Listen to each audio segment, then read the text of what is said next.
त्याच्यावर होतो याच्यामध्ये एकही दिवसामध्ये पॅरोल दिलेली नाही। या पॅरोल देण्यासाठी हे सुंदर शांतीपूर्वक धरणा प्रदर्शन होत आहे आणि कलेक्टर साहेबांना निवेदन देत आहे।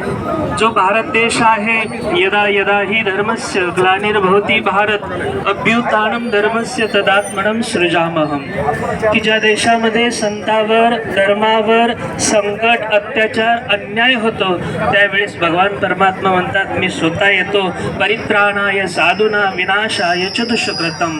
कारण साधू संतांच्या रक्षणासाठी आणि धर्माच्या रक्षणासाठी भगवान परमात्मा स्वतः अवतार घेतात, साधू संतांचं रक्षण करतात। पण त्याच भारत भूमीमध्ये परमपूजनीय संत श्री आशारामजी बापू यांनी महिला उत्तन मंडळाचे अनेक कार्य केले। लहान मुलांसाठी बालसंस्काराचा सुंदर उपक्रम राबवला। ज्यांना रोज एक टाइमाचं भोजन भेटत नाही त्यांना भोजन आणि दानदक्षिणा देण्याची सुविधा केली। ज्यांच्यापर्यंत वेद वेदांताचं ज्ञान पोचलं जात नाही अशी ऋषी प्रसाद मासिक पत्रिका चालू करून घराघरामध्ये वेद वेदांताचं ज्ञान पोचवलं।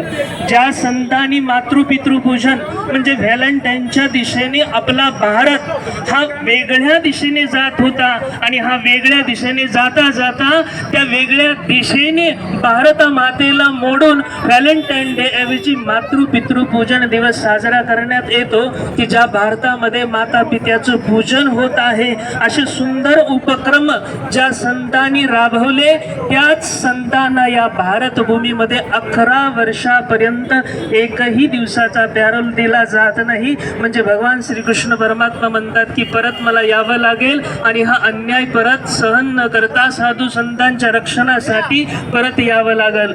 मी या भारत देशाचे पंतप्रधान राष्ट्रपती सोलापूर जिल्ह्याचे कलेक्टर साहेब यांना नम्र विनंती चरण स्पर्श करून मी विनंती करतो, जेवढा पर सोलापूर समाज सोलापूर जिल्ह्यातला संत समाज आहे, वारकरी संप्रदाय आहे, ते सर्व आम्ही त्यांच्या चरणी नतमस्तक होऊन प्रणाम करून त्यांना एकच विनंती करतो की त्यांना पॅरोल देण्यात यावी आणि पुढच्या उपचारासाठी आयुर्वेदिक संस्थानामध्ये त्यांना दाखल करण्यात एवढं।